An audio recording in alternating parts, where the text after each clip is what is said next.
Thank you, Mr. Chairman, and thank you for making this possible with all of our schedules. I want to thank you for the hearing too. You and Ranking Member Crapo, this is a really important one. Ms. Vandenberg, I appreciated your views this morning and your work more generally on this issue. And you clarified that forced labor involves a lot of different sectors of our economy. Ms. Hughes, I appreciated what you said in your testimony about how success should be measured by reduction of forced labor, and we appreciate your company's work in that regard.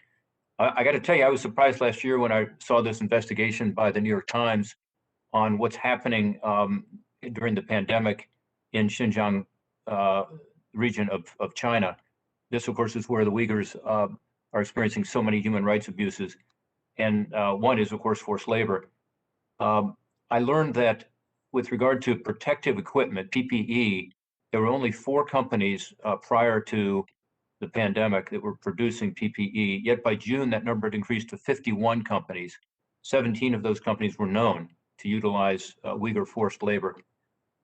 While not all of these were for export, I acknowledge that. The principle still stands. Instead of meeting the demand for PPE with products produced by forced labor in China, what we should be doing, obviously, is incentivizing the return of PPE production to the United States. Just one more reason.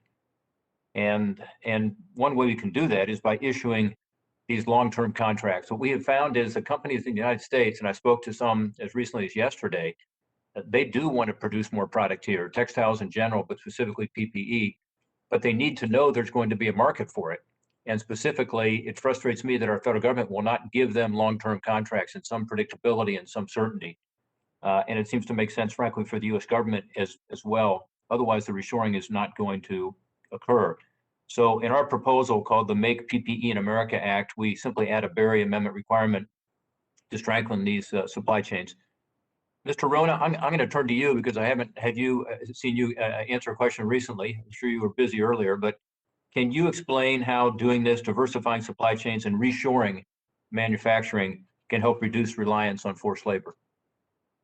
Well, I think if the government would spend some money on our factories and some investment, Globe itself has spent millions and millions and millions of dollars fighting cheap Chinese products.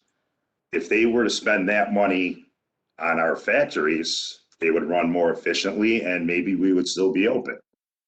We need some type of fair playing field to help us out. And, the country wants to go solar, wants to go green, but we're going to rely on 80% of our solar grade silicon to come from China.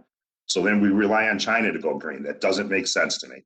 I don't know how we can let that happen. Yeah. And it also helps with regard to forced labor in China, if we can have that PPE as an example, be made here. Right. So the general principle stands. Another issue we just talked about was this blockchain, the distributive ledger idea, and I found that a really interesting conversation with Senator Cassidy. Mr. Bonanni, I think there's an opportunity here to use artificial intelligence better. I'm co-chair of the caucus here in the Congress on this, and I led a letter with Senator Warner actually last year to Secretary Pompeo about the AI-enabled facial recognition technology the Chinese Communist Party is using to surveil Uyghurs. And also other authoritarian regimes are increasingly using artificial intelligence. So it's certainly being used in a negative way. But I also think that artificial intelligence can play a helpful role in combating forced labor. Researchers successfully used machine learning as an example to identify fishing vessels using forced labor by recognizing patterns that were unique to those vessels. Your company uses technology in this regard. Are you interested in this? Are there forced labor signatures within supply chains? How can AI make it easier to identify those signatures which might not be readily apparent? Absolutely. Look, I'm an MIT guy at heart, so I think of this as a fight that we have against supply chain hackers.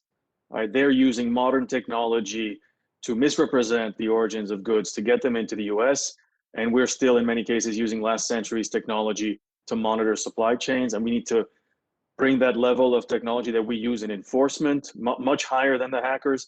It's not that sophisticated what they're doing. We just need to detect fraud.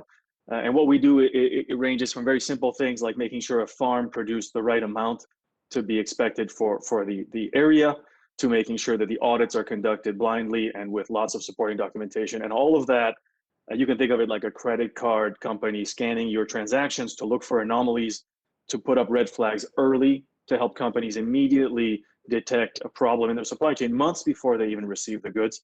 So artificial intelligence, machine learning, those are absolutely essential to monitoring those supply chains once we have transparency.